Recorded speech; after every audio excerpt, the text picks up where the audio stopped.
बिस्मिल्लाहिर्रहमानिर्रहीम बिस्मिल्लाहिर्रहमानिर्रहीम। अस्सलाम वालेकुम स्टूडेंट्स आज हम करेंगे ऑर्डर्ड पेयर्स।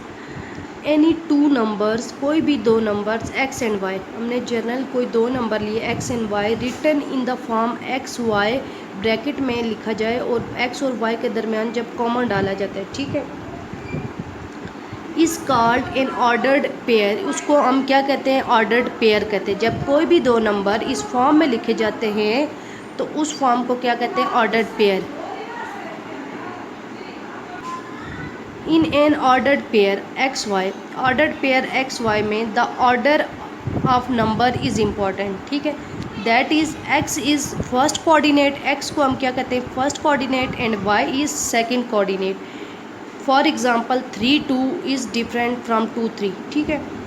जो ऑर्डर्ड पेयर में जो ऑर्डर होता है नंबर्स का वो इम्पॉर्टेंट होता है, ठीक है। अब आपने 3 2 लिखा और 2 3, 3 2 इज़ नॉट इक्वल टू 2 3, ठीक है। ये इसका x है 3 और इसका x है 2, x इक्वल नहीं है, इसका y 2 है, इसका y 3 है, ठीक है। तो ऑर्डर्ड पेयर में ऑर्डर जो है वो इम्पॉर्टेंट होता है। फर्स्ट वाले ऑर्डर, फर्स्ट जो एलिमेंट जैसे x वो आपका होता है फर्स्ट कोऑर्डिनेट एंड सेकंड वाला सेकंड कोऑर्डिनेट। नेक्स्ट है कार्टेशियन प्रोडक्ट। कार्टेशियन प्रोडक्ट क्या है? Cartesian product of two non empty set A and B. कोई भी आपके दो नॉन एम्प्टी सेट हैं उनके कार्टेशियन प्रोडक्ट को डिनोट किया जाता है A cross B, consist of all ordered pairs, all ordered pairs x y such that x belong to a and y belong to b।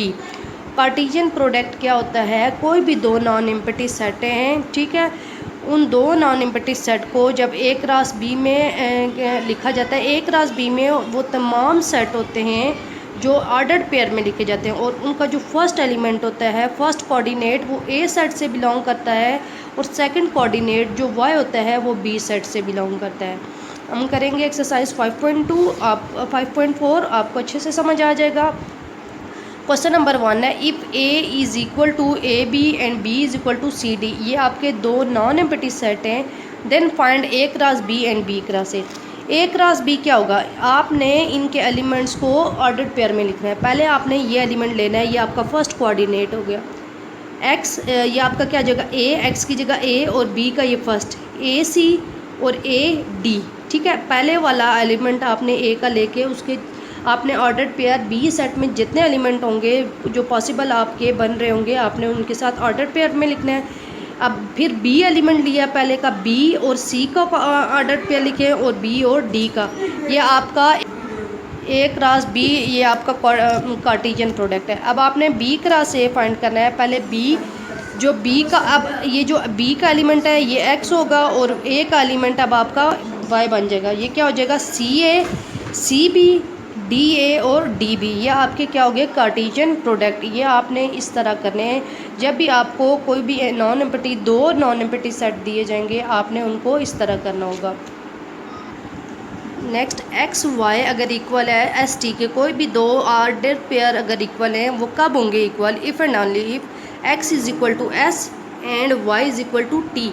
जब एक्स इक्वल होगा s के और वाई इक्वल होगा T के तब आपके दो ऑर्डर्ड पेयर इक्वल होंगे, अदरवाइज इक्वल नहीं होंगे। फाइंड, अब आपने नेक्स्ट क्वेश्चन है 5.4 का question number 3, find a and b. If a minus b, b minus 2 is equal to 2 into 1।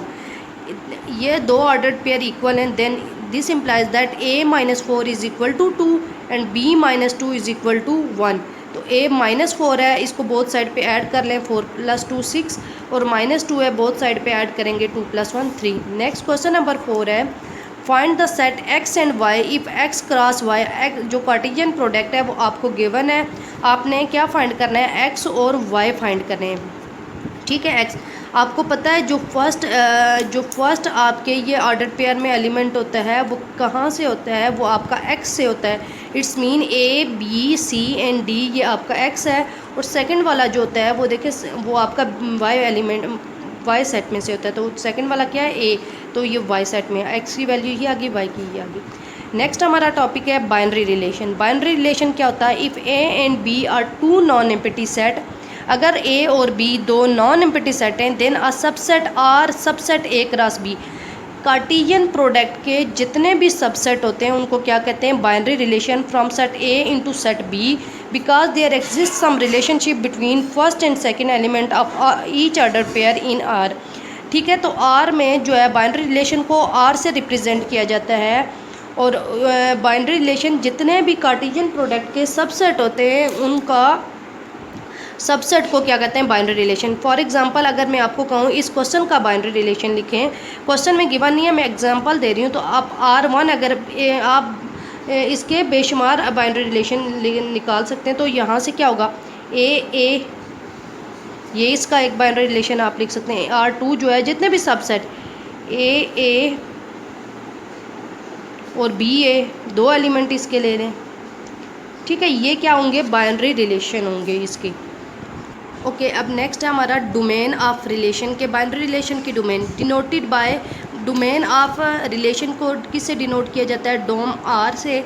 Is the set consisting of all the first element of each ordered pair in the relation. Relation में जितने भी आपके ordered pairs होते हैं उनके जो first element होते हैं वो क्या होते हैं, आपके डोमेन होती है। फॉर एग्जांपल एक आपके पास रिलेशन है 1 2 3 4 5 6, ये आपके पास रिलेशन है, तो इसकी डोमेन क्या होगी, domain first element 1 3 4, dom of R1 is equal to 1 3 और 5, ये आपकी डोमेन होगी।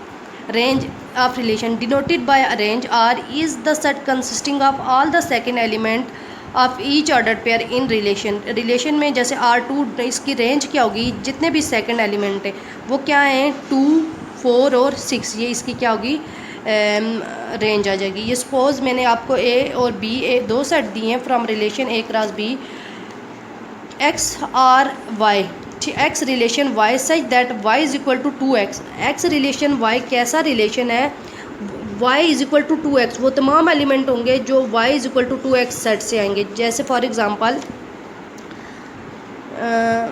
y और 2x, आपने इसका ऑर्डर पे, आपने इसका रिलेशन लिखना है ए क्रॉस बी, आपने कार्टेशियन प्रोडक्ट लिखनी है, वो सारे लिख के उसके बाद वो वाले सेट लिखने हैं जिसमें y इक्वल आ जाए जब 2x से उस नंबर को मल्टीप्लाई करें। जैसे y अगर 4 है, 2x को जब आप 2 से मल्टीप्लाई करो, 2 से करोगे तो क्या आ जाएगा, 4।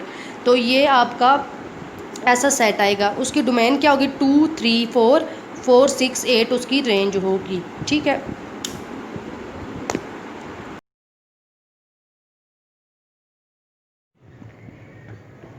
नेक्स्ट और टॉपिक इज़ फंक्शन और मैपिंग। फंक्शन और मैपिंग क्या होता है, suppose A and B are two non empty set.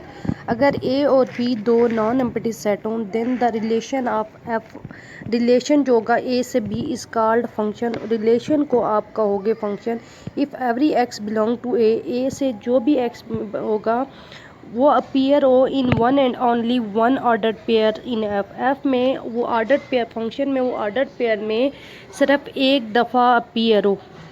इसका मतलब क्या है कि जो सेट ए जो सेट ए होती है वो आपकी होती है इनपुट, ठीक है, और जो सेट बी में एलिमेंट होते हैं वो होते हैं आउटपुट। फॉर एग्जांपल कोई भी मशीन है, उसमें आप कुछ इनपुट डालते हैं तो आपको मिलती है आउटपुट। जब आप इनपुट डालेंगे तो आपको आउटपुट में हमेशा एक ही चीज़ मिलेगी, ठीक है, वो इनपुट आप दोबारा डालें तभी आपको वही चीज़ मिलेगी, ठीक है। ऐसा फंक्शन, ऐसा सेट होता है, ऐसा रिलेशनशिप होता है दो सेट के दरमियान कि अगर एक एलिमेंट एक्स से लें और उसकी जो इमेज हो बी में वो सिर्फ सिंगल हो, ठीक है, यूनिक अगर इमेज हो सेट ए की बी में, तो उसको हम क्या कहते हैं, फंक्शन। फंक्शन के बारे में नेक्स्ट हम करेंगे, आपको अच्छे से समझ आएगा। सपोज आपके पास ये सेट ए है, ये सेट बी है, ठीक है। सेट ए का जो एलिमेंट है 0, ठीक, 0 की जो इमेज है वो A1 है, ठीक है, एक सिंगल है। 1 की इमेज है वो 2 की इमेज है 3 की इमेज है 4, और जितने भी एलिमेंट हों सेट ए में उनकी इमेज जो है सेट बी में मौजूद होनी चाहिए, ठीक है। तो वो ये क्या होता है, फंक्शन। अगर यहाँ पे 4 होता और उसकी इमेज वहाँ पे ना होती तो ये सेट ना, ये फंक्शन ना होता, ये क्या होता, रिलेशन होता, ठीक है। सेट ए के जो एलिमेंट्स होते हैं उनको हम कहते हैं डोमेन, और सेट बी के जितने भी एलिमेंट होते हैं उन्हें कहते हैं को डोमेन, ठीक। ठीक है।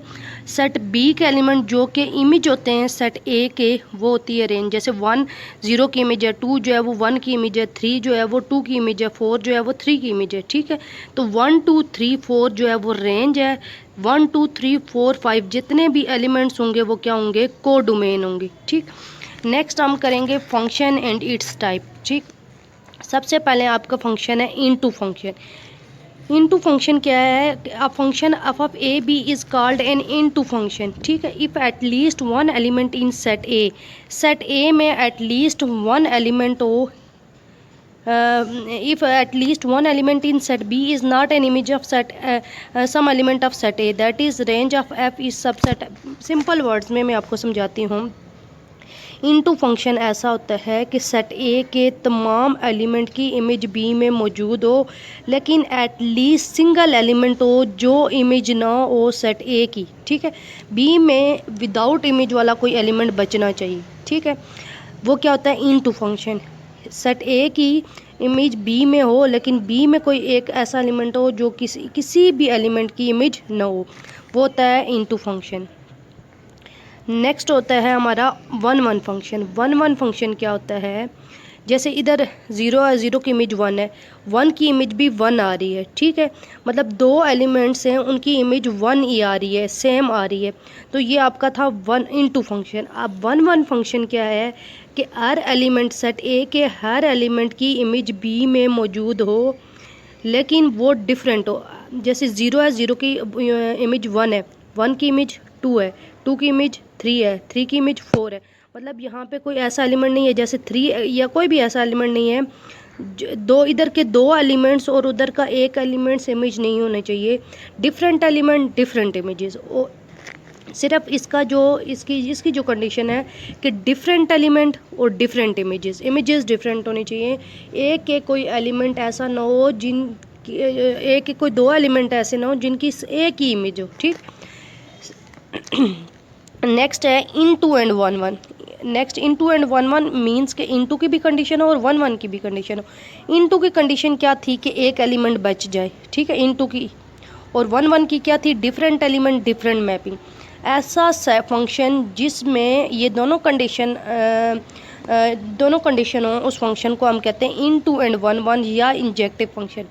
कि हर एलिमेंट की डिफरेंट इमेज भी है और एक एलिमेंट बच भी रहा है सेट बी में, तो ये कौन सा फंक्शन होता है, इनटू एंड 1 1। नेक्स्ट है ऑन टू और सब्जेक्टिव। ऑन टू और सब्जेक्टिव क्या है, ऑन टू की कंडीशन क्या कि हर एलिमेंट की इमेज बी में मौजूद हो, लेकिन कोई भी एलिमेंट बचना नहीं चाहिए, ठीक है। आप और यहाँ पे ये कंडीशन होती है कोई एलिमेंट बचे ना, ठीक। ये कौन सा सेट होता है, ऑन टू फंक्शन होता है, ऑन टू या सब्जेक्टिव। लास्ट वन है जो आपका हुआ बाइजेक्टिव फंक्शन। बाइजेक्टिव फंक्शन क्या है कि डिफरेंट सेट डिफरेंट इमेज और कोई एलिमेंट ना बचे, ठीक है। ये होता है बाइजेक्टिव फंक्शन के सेट ए के तमाम एलिमेंट की इमेज बी में मौजूद हो और वो डिफरेंट हो और कोई एलिमेंट भी ना बचे, वो होता है बाइजेक्टिव फंक्शन।